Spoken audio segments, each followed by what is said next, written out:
Botticelli hits my confidence. Botticelli and Raphael, shirts and trousers.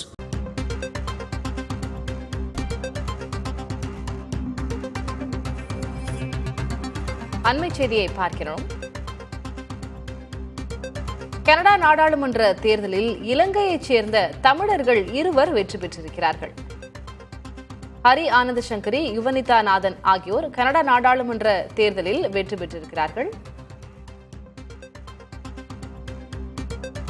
இதுகுறித்த கூடுதல் விவரங்களை வழங்குவதற்காக செய்தியாளர் கணபதி இணைந்திருக்கிறார். கணபதி, 2 இலங்கை தமிழர்கள் கனடா பிரதமர் தேர்தலில் வெற்றி பெற்றிருக்கிறார்கள். இவர்கள் இருவர் யார்? இவர்களுடைய பின்னணி என்ன?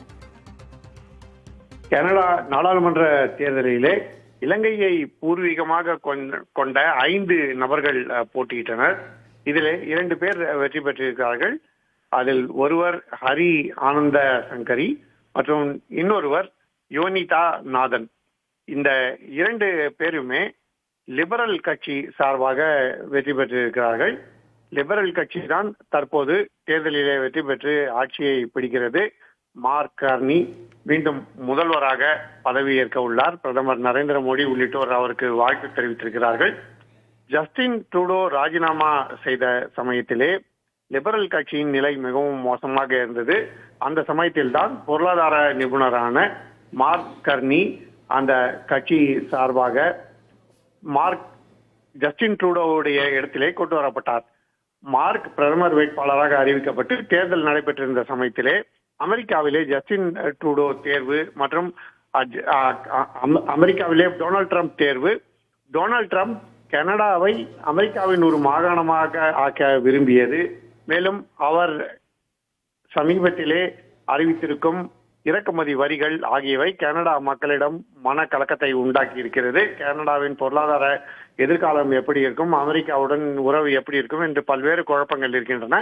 இத்தகைய சூழ்நிலையில் தான் அவர்கள் பொருளாதார நிபுணரான மார்க் கர்னிக்கு வாக்களித்து அவரை வெற்றி பெற செய்திருக்கிறார்கள்.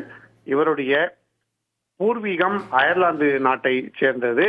இவர் இன்னமும் அயர்லாந்து நாட்டு குடியுரிமையும் வைத்திருக்கிறார் என்பது குறிப்பிடத்தக்கது. இப்படிப்பட்ட சூழ்நிலையில் அடுத்தது இவர் மீண்டும் பிரதமராக பதவியேற்று ஆட்சி நடத்தும் போது இந்தியாவுக்கு முன்பு இருந்தது போல மோசமான சூழல் இருக்காது. இந்தியா கனடா உறவுகள் பாதிக்கப்பட்டிருந்த சூழலிலே தற்போது அது படிப்படியாக சரியாகும் என எதிர்பார்க்கப்படுகிறது.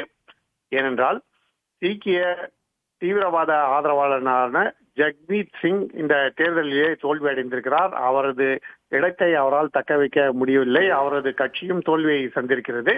ஆகவே ஜக்மீத் சிங் தோல்வி மற்றும் பொருளாதார நிபுணரான மார்க் வெற்றி ஆகியவை சேர்ந்து இந்தியா கனடா உறவிலே ஒரு திருப்பத்தை ஏற்படுத்தும் என எதிர்பார்க்கப்படுகிறது. விவரங்களுக்கு நன்றி கணபதி.